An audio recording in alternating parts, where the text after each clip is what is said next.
오늘도 하나님의 말씀으로 위로와 힘을 얻는 오늘의 예배 시간이 되기를 주의 이름으로 축복합니다. 오늘 요한복음 16장의 말씀으로 세상을 이기는 믿음이라는 제목의 은혜를 나누겠습니다. 우리가 교회에 처음 출석할 때는 여러 경로를 통해 출석을 합니다. 모태신앙의 경우는 부모님의 손을 붙잡고 교회를 출입하고 또 가족과 친구, 지인을 통하여서 교회를 오는 경우도 있습니다. 그리고 개인적으로 평안을 얻기 위해 또 만족을 얻기 위해 인맥과 사회생활을 위해 오는 경우도 있습니다. 12명의 제자는 3년 동안 예수님과 함께 먹고 마시고 지내며 생활했습니다. 그들은 예수 그리스도라는 교회를 매일 출석하며 하루도 빠짐없이 새벽기도, 철야기도, 그리고 매일마다 부흥회에 참석했습니다. 하지만 그렇게 3년 동안 완전히 온전하게 그 교회를 출입했지만 그들의 삶은 예수님이 비난하던 바리새인들과 크게 다르지 않았습니다. 수제자라 불렸던 베드로는 예수님을 3번이나 저주하며 비난하고 떠났고 나머지도 스승을 버리고 도망하여 숨어 버렸습니다. 예수님이 십자가를 지실 때 요한을 제외하고는 어느 누구도 그 자리에 없었습니다. 그렇게 제자들은 최종 시험에서 모두 낙오하고 말았습니다.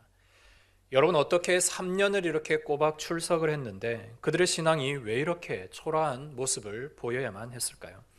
그 이유는 교회는 잘 출석했지만 예수 그리스도를 믿지 않았기 때문입니다. 세상 사람들은 각자 다양한 생각과 다양한 목적과 다양한 이유를 가지고 교회를 찾습니다. 하지만 교회를 출석하는 것과 예수님을 믿는 것은 완전히 다른 차원의 것입니다. 그래서 예수 그리스도를 아는 지식과 그리고 예수 그리스도를 인격과 삶으로 믿는 것은 너무나 다르다는 것을 우리가 알고 그 속에서 예수 그리스도를 믿는 믿음의 성도들이 되어야 할 것입니다. 인기 가수나 운동선수를 좋아하는 사람을 우리는 팬이라고 합니다. 팬은 가수의 공연이나 선수들의 경기에 환호합니다. 하지만 그 경기가 끝나고 모든 공연이 마쳐도 그 경기 중에 있었던 선수의 삶을 닮아하거나 그 가수의 인생을 자기의 중요한 삶의 목표로 두지는 않습니다. 단순히 그 경기 때, 그 공연 때에 순간의 만족과 유익을 얻을 뿐입니다. 예수님이 나귀를 타고 예루살렘에 입성했을 때 수많은 사람들이 예수님을 스타로 환영하며 예수님을 맞이했습니다. 모두가 환호하고 소리를 질렀지만 뭔가 자신이 바라는 일들을 예수님을 통해 이루어지기를 기대했습니다. 하지만 예수님은 십자가에 못 박히셨고 그 십자가에 못 박히신 예수님 곁에는 어느 누구도 없었습니다.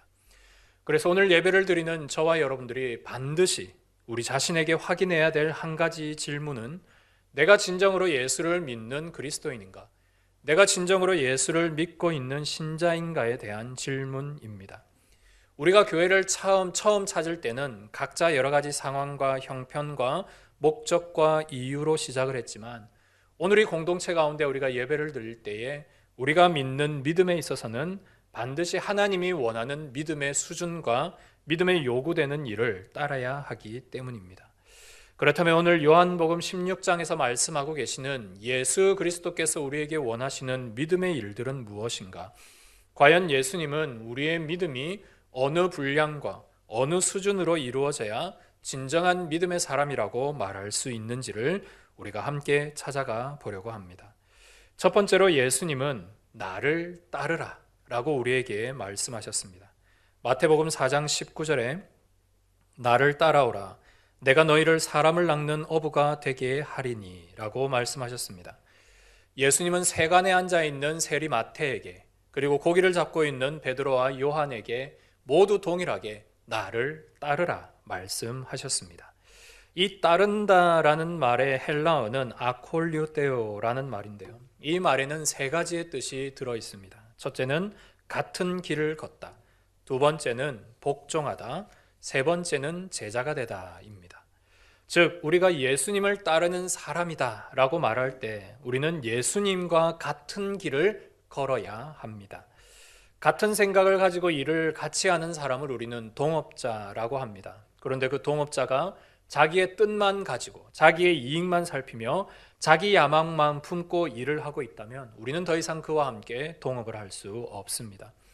인생을 같이 살아가는 사람을 우리는 동반자라고 합니다. 길을 가다가 우연히 만난 사람을 우리는 동반자라 하지 않습니다.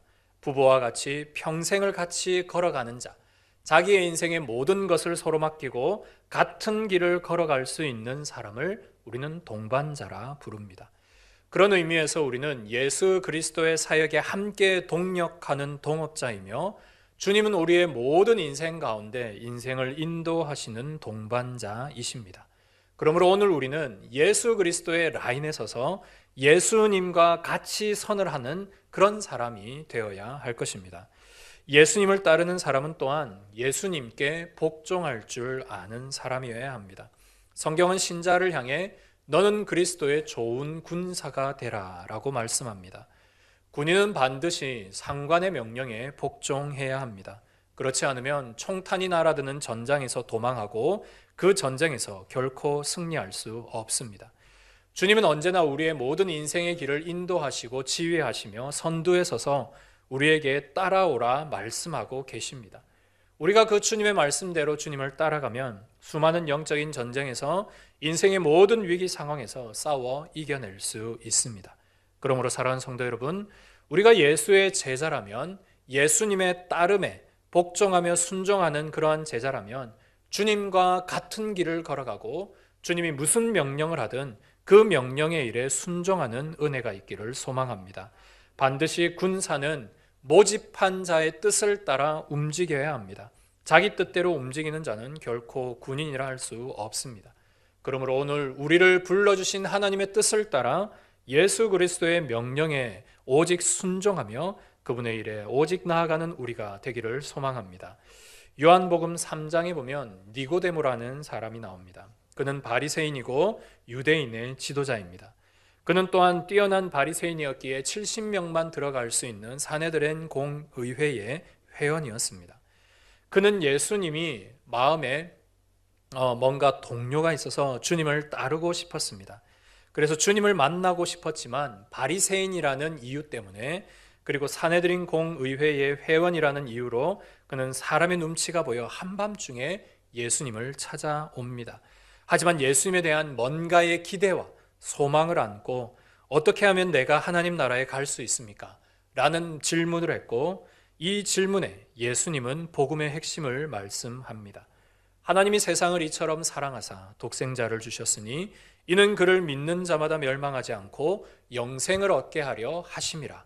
복음의 핵심 대답이며 또한 모든 성경의 핵심인 이 말씀이 바로 니고데모와의 질문 가운데 나왔습니다. 예수님은 니고데모의 마음을 아시고 너에게 정말 예수 그리스도를 믿는 믿음이 있기를 원한다. 이 믿음으로 말미암아 너는 멸망하지 않고 영생을 얻을 것이다 라는 대답을 했습니다.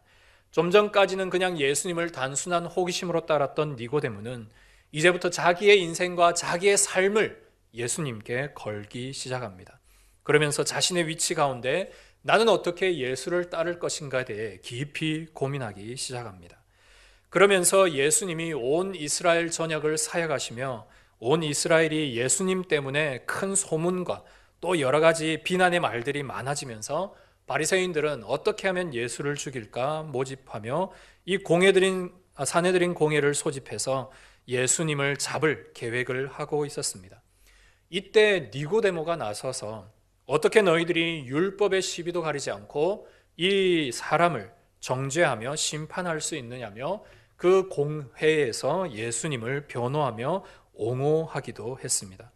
그의 노력에도 불구하고 결국 예수님은 십자가에서 못 박혀 달려 돌아가시자 니고데모는 어느 누구도 감히 이 죄인의 시신을 걷어들이지 않는 그 상황 속에 사내들인 공회의 의원이면서 그는 예수님의 시신을 걷어들이고 값비싼 물약과 침향으로 예수님의 장례를 모든 사람이 지켜보는 가운데 시행하게 됩니다. 좀 전까지는 호기심으로 예수님을 따랐던 니고데모였지만 이제는 자기의 삶과 자기의 모든 인생을 걸고 모든 사람의 비난과 부끄러움을 무릅쓰고 바리새인이었던 이 니고데모가 예수님의 제자로 거듭나는 것이 바로 이 예수님의 십자가 아래에 있었던 사건입니다. 여러분, 이제는 더 이상 예수님을 환호하며 따르는 그런 팬이 아니라 주님만을 위해 전적으로 자기의 삶을 바치는 그런 니고데모의 모습을 보며 우리 역시 이런 니고데모와 같은 삶의 모든 일들을 주님 앞에 거는 그러한 제자가 되어야 할 것입니다. 오늘 우리가 예수님을 믿을 때 우리의 지식적인 동의로 예수님을 믿는 것이 아니라 우리의 전 인격과 전 삶의 방향을 걸고 내가 오직 예수 그리스도를 나의 구주로, 나의 주님으로 믿는 결단이 우리 가운데 있어야 할 것입니다. 팬은 예수님이 뭔가를 행하면, 기적을 행하면, 병자를 고치면 잠깐 환호하지만 예수님 때문에 자기의 삶이 변하지 않습니다. 하지만 진정한 예수님의 제자는 예수님의 뜻대로 살기를 소망하며 예수님의 어떤 말씀에도 순종하고 온전히 자기의 삶의 길을 예수와 같은 길로 두기를 온전히 소망하며 살아가게 됩니다. 오늘부터 여러분의 삶이 그러한 예수님만을 따르는 제자의 삶이 되기를 소망합니다. 두 번째로 예수님은 진정한 믿음이 있는 자가 누구인가에 대해 말씀하시며 자기를 부인하는 자라 우리에게 말씀하고 계십니다. 마태복음 16장 24절에 아무든지 나를 따라오려거든 자기를 부인하고 자기 십자가를 지고 나를 따를 것이라 말합니다. 여기에 있는 부인이라는 말은 거부한다는 뜻입니다. 즉 신자가 자기를 부인할 때 이 말은 자신을 거부하고 자신의 생각이나 자신의 습관이나 자신의 경험이나 사회에서 이야기하는 모든 것들을 거부하고 오직 예수님을 따르기를 작정하는 삶, 이것이 바로 자기를 부인하는 인생이라 말씀합니다. 교통사고 통계를 내었는데요. 교통사고 통계 중에 가장 사망률이 높은 좌석은 어디입니까? 라고 이렇게 그 내용을 조사해 보았더니 우리가 생각할 때는 운전석이 가장 많을 것 같지만 실제로는 조수석이 가장 사망이 많다라고 합니다. 앞에 장애물이 갑자기 나오거나 앞에 갑자기 차량이 달려오게 되면 운전자는 본능적으로 뭔가를 의도해서가 아니라 본능적으로 핸들을 왼쪽으로 확 꺾는다라고 합니다. 왜냐하면 인간은 언제나 자기를 사랑하고 자기를 보호하려는 본능이 기본적으로 숨어 있기 때문입니다. 이런 본능, 자기 사랑의 본능을 가장 잘 알 수 있는 사람은 바로 어린아이입니다. 어린아이는 자기가 먹고 싶은 것, 자기가 갖고 싶은 것이 있으면 그것을 가질 때까지 어떻게든 울며 떼를 씁니다.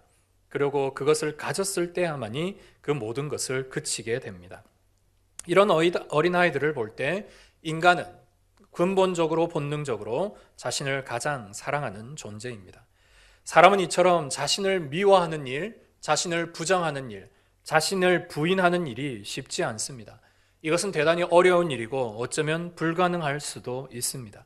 그런데 예수님은 신자에게, 믿음 있는 우리에게, 예수 그리스도를 따르기를 소망하는 제자에게 너희는 너 자신을 부인하고 나를 따르라 라고 요구하고 계십니다. 한 부자 청년이 하루는 예수님을 찾았습니다. 이 부자 청년이 예수님을 찾은 이유는 영생의 길을 얻기 위해서였는데요.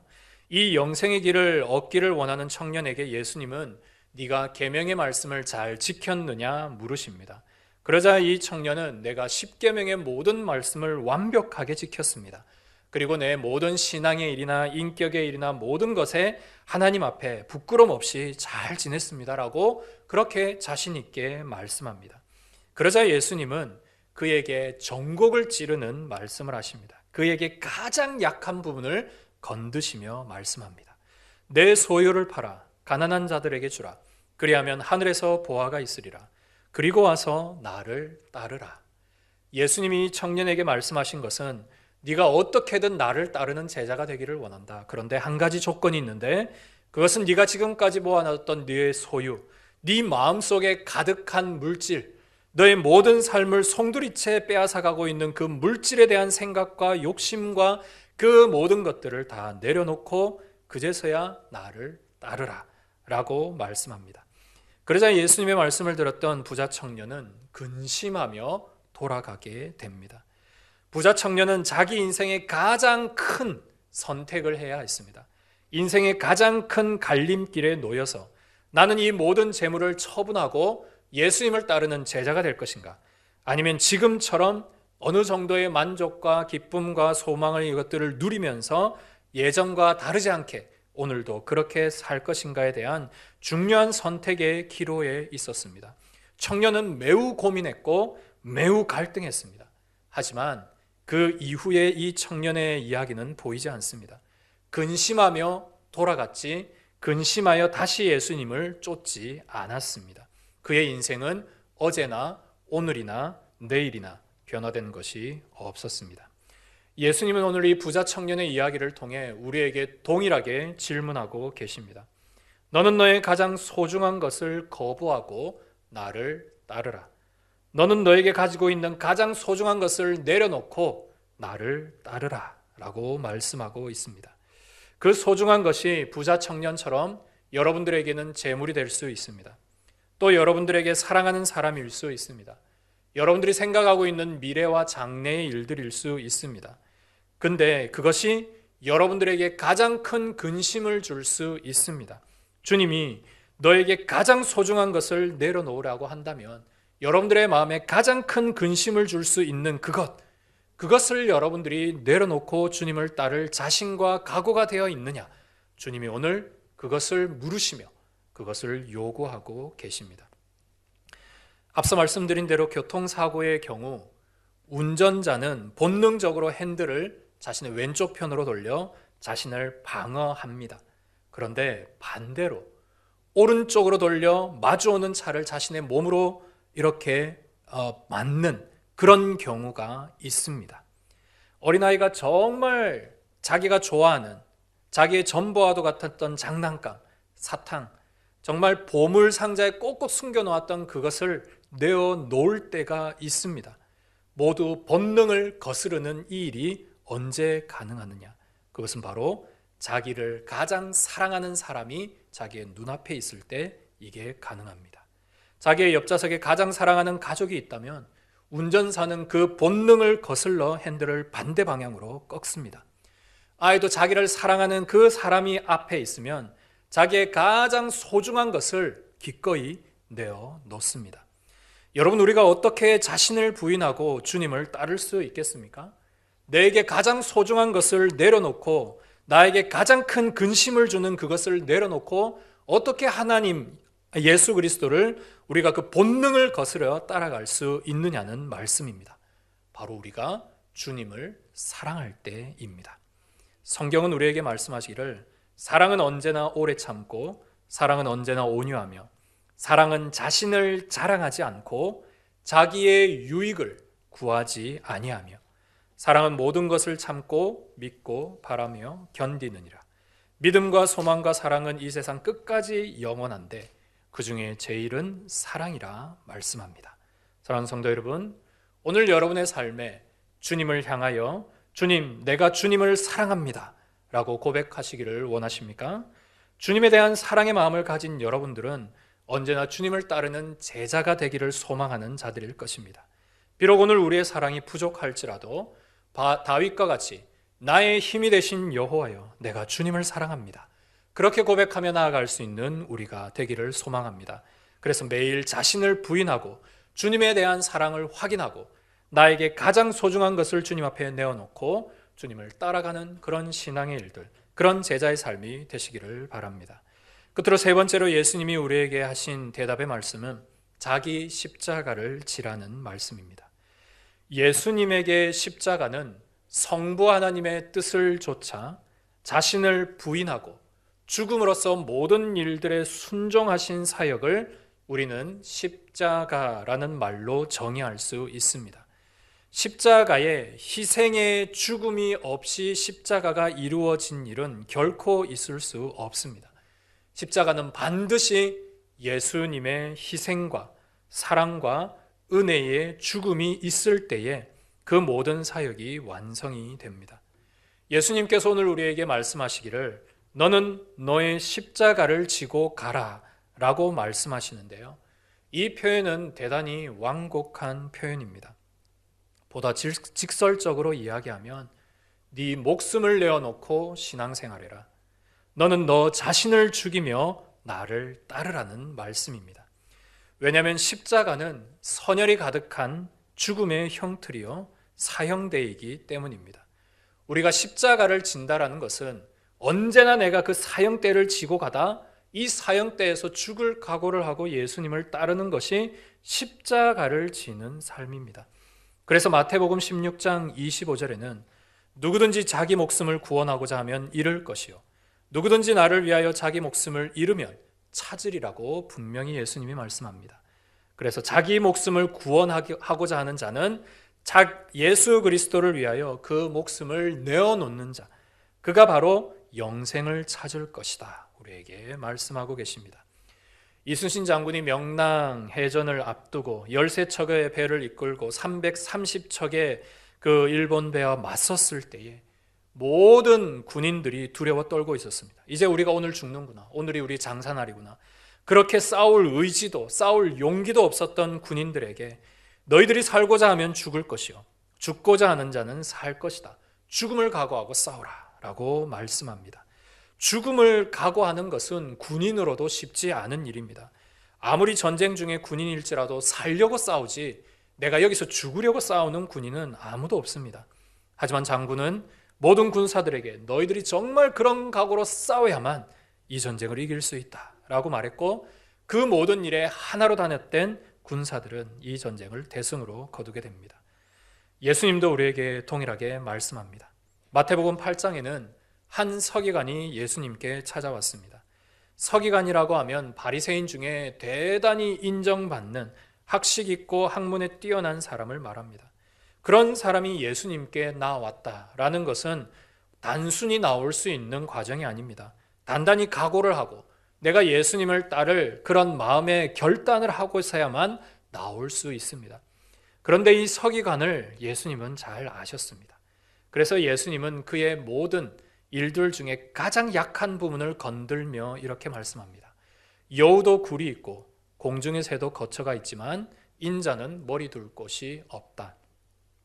서기관은 예수님을 정말 따르고 싶었습니다. 하지만 그가 예수님을 따르고자 했던 그 목적 이면에는 예수님과 함께 뭔가 세상의 성공에 머리 둘 곳도 제대로 있고 출세하고 뭔가 내 이름이 드러나는 일에 그는 예수님을 따르고자 했던 것입니다. 그래서 예수님이 말씀하시길 나는 지금 내가 거하는 집도 없고 너에게 의식주를 줄 수도 제공할 수도 없다. 그래도 나를 따르겠느냐라고 말씀한 겁니다. 그러자 서기관은 이 말씀을 듣고 부자 청년처럼 똑같이 예수님을 돌아서 가버립니다. 또 한 명의 청년이 나왔습니다. 내가 주님을 따르기를 원합니다. 주여, 하지만 지금 내가 먼저 가서 아버지 장례를 좀 치르고 올 수 있도록 허락해 주십시오 라고 말합니다. 그러자 예수님은 우리의 생각과 상식에 전혀 벗어난 말씀을 하십니다. 죽은 자들이 그들의 죽음을 장사하게 하고 너는 나를 따르라 말씀합니다. 여러분, 이 말씀을 여러분들이 바로 이해가 되시나요? 우선은 유대 지역의 일들을 우리가 생각해 보면서 조금 이 말씀을 생각해 볼 필요가 있습니다. 유대 지역은 너무나 더운 곳이라 사람이 돌아가시면 바로 즉시 돌무덤에 옮깁니다. 그런데 지금 청년이 말하고 있는 것은 아버지가 지금 많이 위독하신데 이 아버지의 죽음을 준비하면서 유산과 유품들을 정리하고 언젠가 돌아가시면 제가 돌무덤에 장례를 치르고 오겠습니다라는 바로 이 말입니다. 그러자 예수님은 그 일은 너의 형제들, 너의 식구들이 하게 하고 지금은 나를 따르라. 나중에 아버지가 돌아가시면 그때 잠깐 다녀오더라도 지금은 나를 따르라는 말씀이 예수님의 바로 이 말씀입니다. 예수님의 이 말씀의 핵심은 우선순위입니다. 지금 이 일에서 가장 중요한 일이 뭐냐? 지금 너에게 가장 중요한 사람이 누구냐를 예수님이 묻고 계십니다. 부모님은 어느 인생에 있어서도 가장 우선순위입니다. 하지만 예수님이 원하시는 것은 너에게 부모를 준 사람이 누구냐? 너의 모든 환경과 너의 모든 물질과 너의 모든 건강과 지금 네가 살아가는 모든 환경을 조성해 준 사람이 누구인지를 예수님이 묻고 계십니다.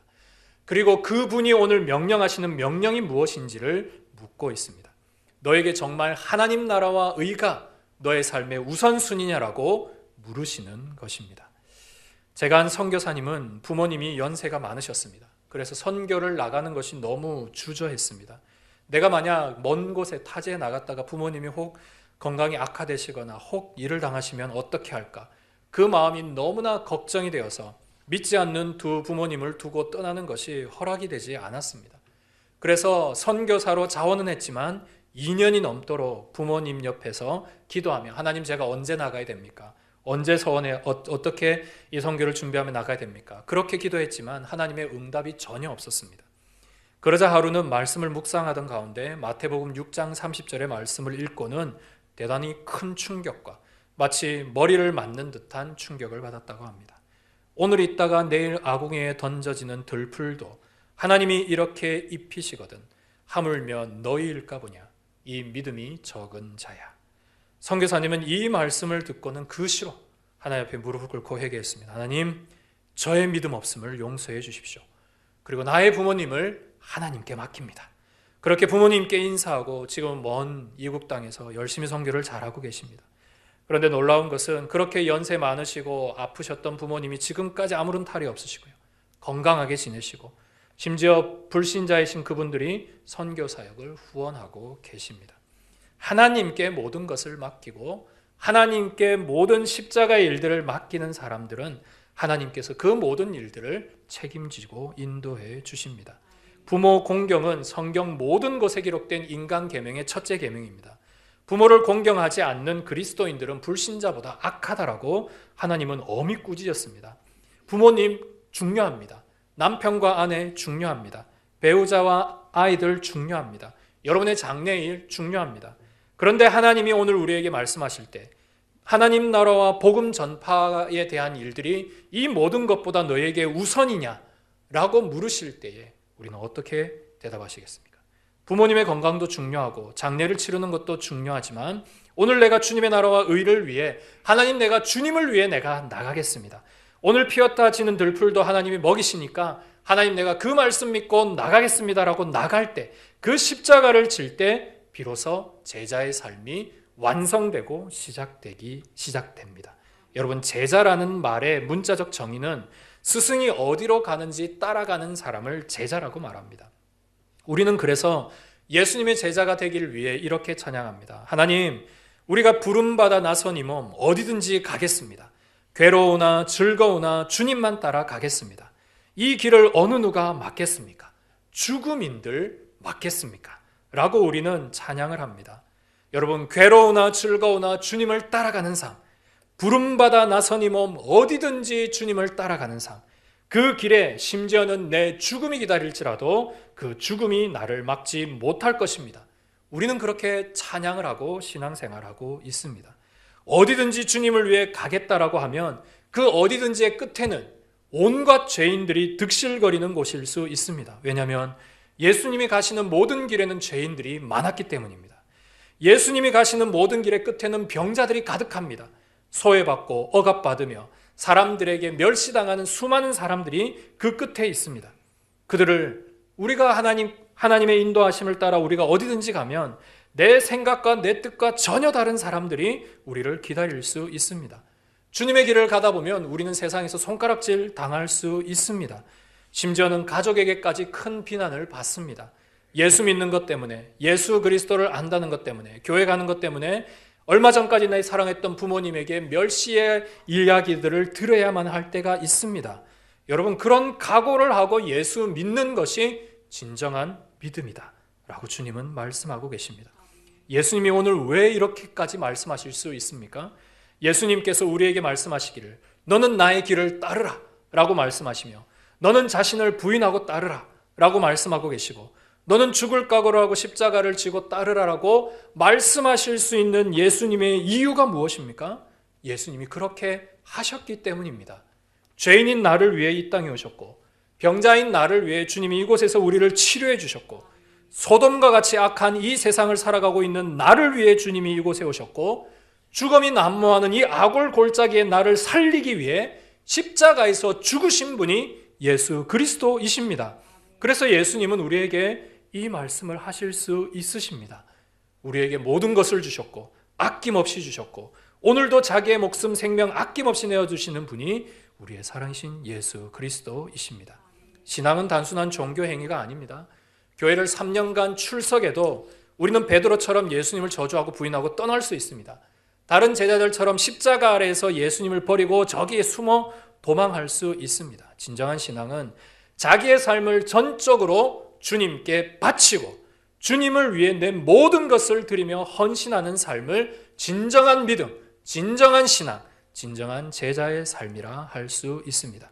그래서 바울은 내가 그리스도와 함께 십자가에 못 박혔나니 그런즉 이제는 내가 사는 것이 아니요 오직 내 안에 그리스도께서 사는 것이라. 이제 내가 육체 가운데 사는 것은 나를 사랑하사 나를 위하여 자기 자신을 버리신 하나님의 아들을 믿는 믿음 안에서 사는 것이라. 우리에게 말씀하고 계십니다. 사랑하는 성도 여러분, 바울이 고백했던 것처럼 내가 이제 십자가에서 죽었으니 이제는 내가 사는 것이 아니다.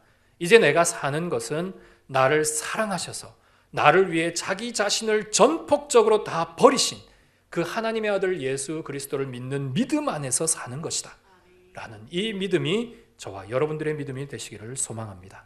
말씀을 정리합니다. 예수님은 오늘 살아가는 저와 여러분들이 제자로 살아가기를 소망하고 계십니다.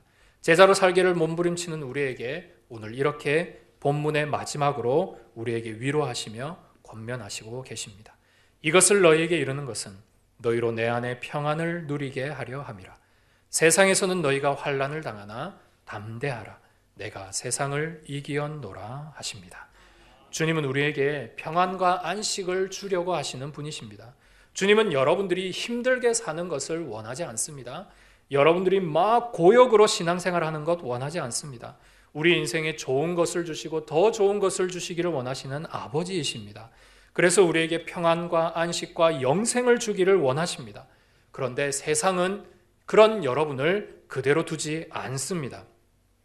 예수 믿는 신자에게 바울처럼 돌을 던지고 예수 믿는 신자에게 베드로처럼 십자가에 거꾸로 매답니다. 왜냐하면 세상에는 공중의 권세 잡은 사탄과 마귀의 권세가 온전히 우리의 모든 삶을 어렵고 힘들게 인도해 나가고 있기 때문입니다. 그래서 오늘 예수님이 뭐라고 말씀합니까? 세상에서는 너희가 환난을 당할 것이다. 예수 믿는 것 때문에 어려울 수 있고 예수 믿는 것 때문에 고난당할 수 있고 예수 믿는 것 때문에 가정에서 손가락질 당할 수 있다. 그건 이상한 것이 아니다. 그러니 내가 있으니 너희는 담대해라. 내가 있으니 너희는 담대하게 세상을 살아가라. 주님이 오늘 우리에게 힘주시는 말씀이 바로 이 요한복음 16장 33절에 바로 이 말씀입니다. 그러면서 예수님은 마지막으로 내가 세상을 다 이겼다. 내가 모든 세상을 이겼으니 너희는 담대하게 나를 따르라. 이긴 전쟁에 패배하지 말고 이긴 전쟁의 전리품을 취하며 세상 가운데 너희가 담대하며 이 모든 환난을 이겨낼 자신으로 제자의 삶을 살아라고 우리에게 권면하고 계십니다. 사랑하는 성도 여러분, 오늘도 주님을 따르는 제가 주님을 따르겠습니다라고 고백하는 주님의 제자가 되시기를 소망합니다. 자기를 부인하는 제자가 되시고 자신의 십자가를 기꺼이 지는 제자가 되기를 소망합니다. 그래서 세상이 감당할 수 없는 믿음, 세상을 거슬러 가는 믿음, 세상을 이기는 승리의 믿음의 소유자들이 되시기를 주님의 이름으로 축복합니다. 우리 시간 말씀을 기억하며 함께 기도하겠습니다. 하나님, 오늘도 우리가 예수를 믿는 믿음 안에 승리하게 하시고 오늘도 하나님 저의 사랑이 부족하고 저의 결심이 부족하고 저의 인내가 부족하지만 주님, 제가 주님을 따르는 제자가 되겠습니다. 자기를 부인하는 제자가 되겠습니다. 내가 나의 십자가를 지고 살아가는 그런 제자가 되겠습니다. 주님, 저를 인도해 주옵소서. 함께 기도하겠습니다.